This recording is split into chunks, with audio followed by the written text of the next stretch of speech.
ትዕቢተኛ መሆን ቀላል ነው፣ ትሁት መሆን ነው ከባድ። አመፀኛ መሆን በጣም ቀላል ነገር ነው። ጌታን እየመሰሉ መኖር ነው ከባድ። ዓለምን መምሰል ምን ይከብዳል?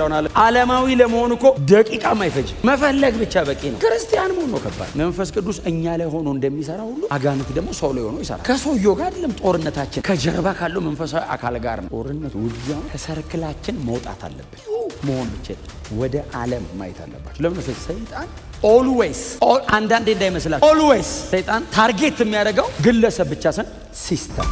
እውነቱን ነው የምነግራችሁ። ከጥቂት ጊዜ በኋላ መጸጸት ስለሌለም ቀን ነው። በጣም ሲሪየስሊ ዩ ሃቭ ቱ ቢ ውጊያችሁን ሲሪየስ ማድረግ አለባችሁ። ሲስተም ላይ መስራት መልመድ አለባችሁ። እናንተ የት ናችሁ? የምትነግዱ ሰዎች፣ የምታስተምሩ ሰዎች፣ የምትማሩ በተለያየ ነገር ውስጥ ያላችሁ እውነት ነው። ክርስቶስን ሪፕሬዘንት አድርጉት ያላችሁበት ቦታ ላይ ግለጡት። ክርስቶስን ያላችሁበት ቦታ ላይ ከአንተ የተሻለ አምባሳደር ከየትም አይመጣም። ሳምን አምናለው በእርሱ በኩል ካልሆነ የዘላለም ሕይወት የሚባል የለም ብዬ ይህንን አምናለሁ ስል እግዚአብሔር ከሰማይ ታዘዘ ይልና አለመታዘዝን ተበቀለ።